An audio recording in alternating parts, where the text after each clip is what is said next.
In November 2011, I was taking the train up to the Harvard Yale game, and I was bidding on a silver tray from a firm in North Carolina. Yale has many secret societies, senior societies, etc. But there's a club called the Elihu Club, which is the fourth known senior society of Yale College. The archivist for the auction house sent me a biography of each of the records. And if you notice on the left-hand side, you have the last name Armstrong, Barber, Brainerd, Dickey, Duncan, very common sort of, Protestant white names, in the 17th, 18th, and 19th century. And then there's a name H.R. Cloud. And I said, who has the last name Cloud? The archivist sent me some introductory information to each of the members. And then I fell down the rabbit hole of Henry Roe Cloud, who was the first Native American to graduate from Yale College. And actually, right around that time, there was a biography published through Duke Press called The Yale Indian, which I read with great interest.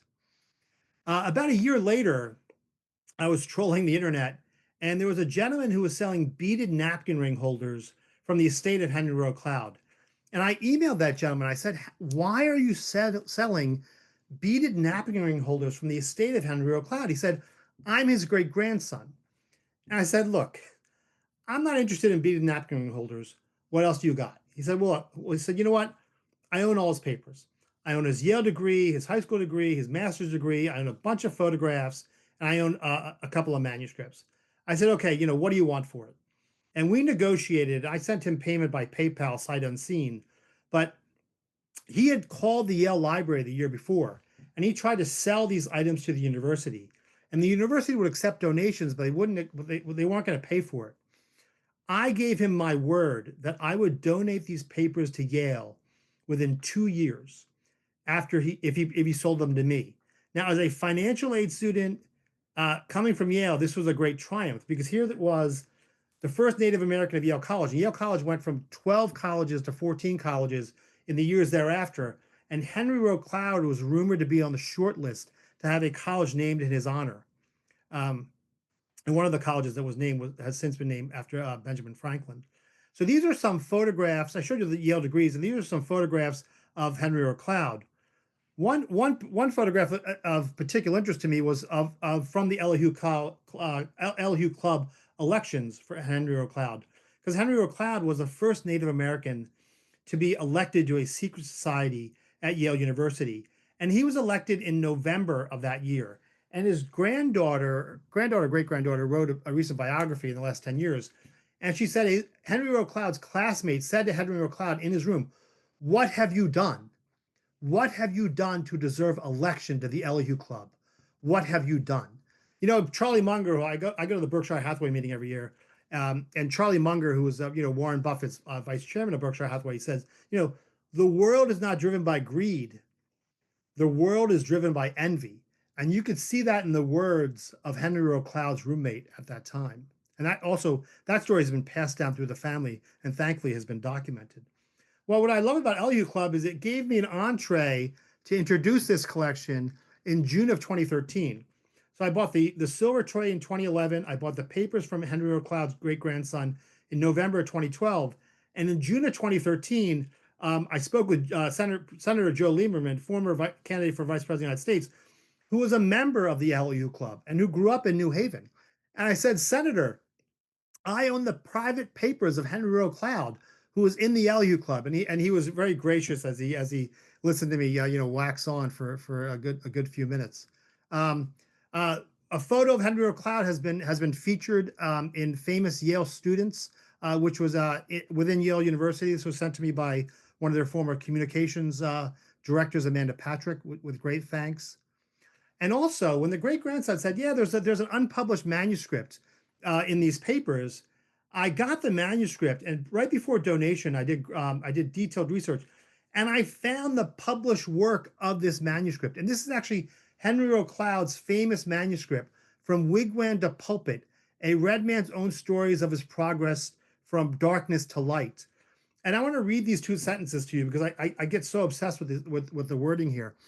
The original manuscript states, I was born in a bark wigwam on the banks of the murky waters, Missouri River, probably in the winter of 1884. Life was very primitive in those days.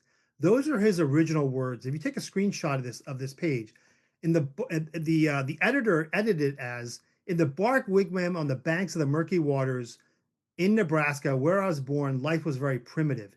Indians never kept birthday, but I probably arrived sometime in the winter of 1884.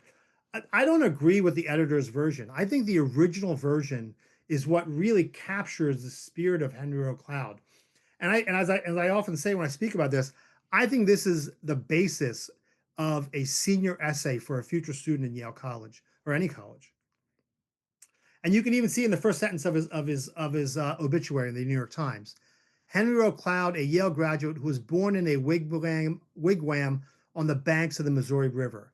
In addition, the obituary for Henry Roe Cloud gets the dates of his graduations incorrect.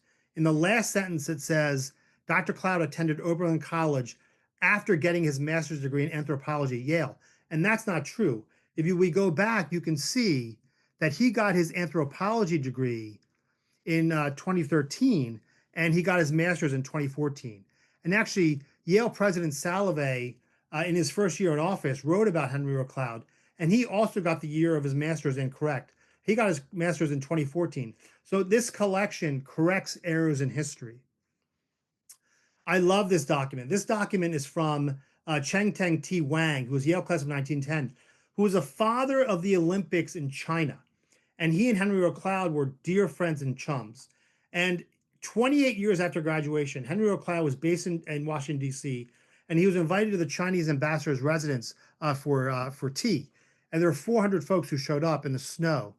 And make a long story short, Henry Roe Cloud is writing to his daughter, one of his four daughters, the youngest daughter, who is the grandmother of the gentleman who sold me these papers. And he said, he's writing to his daughter, in the next room stood the ambassador in a long line of Chinese, the receiving line. I stepped up with my heart in my throat. When the ambassador said, Henry Cloud, how stout you are. What have you been eating? I replied, wild turkey and buffalo meat. The dainty, sweet, pretty daughter standing next to him on the receiving line said sweetly, and butter perhaps? This letter goes through Henry Roe Cloud's time in Washington, D.C. He was trying to get he had to buy a tuxedo, spend $50 for a tuxedo. He then, after going through the receiving line, he started to imbibe, and he put himself out there as being the ambassador of the Native Americans, and he was speaking with many other ambassadors as if he was an ambassador of the Native American states at this reception. He also wrote to his daughter saying, I'm so glad of the opportunity to go to Washington. I can meet Senator Robert Taft and others there. Henry Roe Cloud and Robert Alfonso Taft were definitely friends. They both competed for the DeForest Prize, a very famous prize at Yale. Robert A. Taft was the son of the president, William Howard Taft, Yale class of 1878, while the president was in office, because Taft was in office from 1909 to 1913. And Robert A. Taft was Yale 1910. His father was 1878. And his grandfather, Alfonso Taft, was the founder of Skull and Bones in the class of 1833. So very much of a Yale family. So I want to sort of bring these two letters together. Young Wing, now you know probably the many disadvantages in which I labor aside from these additional studies. And then you have Henry Roe Cloud's granddaughter, or great-granddaughter, I apologize, granddaughter, Professor Renya Ramirez, who's on the West Coast. And she writes in her book, one must remember the period and how difficult it must have been for him to succeed at Yale as the only Native American. So as young Wing's friend Mark Twain would say, because young Wing lived in Hartford, Connecticut, as Mark Twain would say, history may not repeat, but it certainly does rhyme. If you get a chance, I'd recommend this opening address by former dean of Yale College, Mary Miller, which is on YouTube. And this sort of reads almost as a TED Talk. I watched 500 TED Talks in a row during the pandemic. And she writes, yet here's an astonishing number. Most art historians, and I am one, she is one, would estimate that 99% of all such works ever made are lost to us.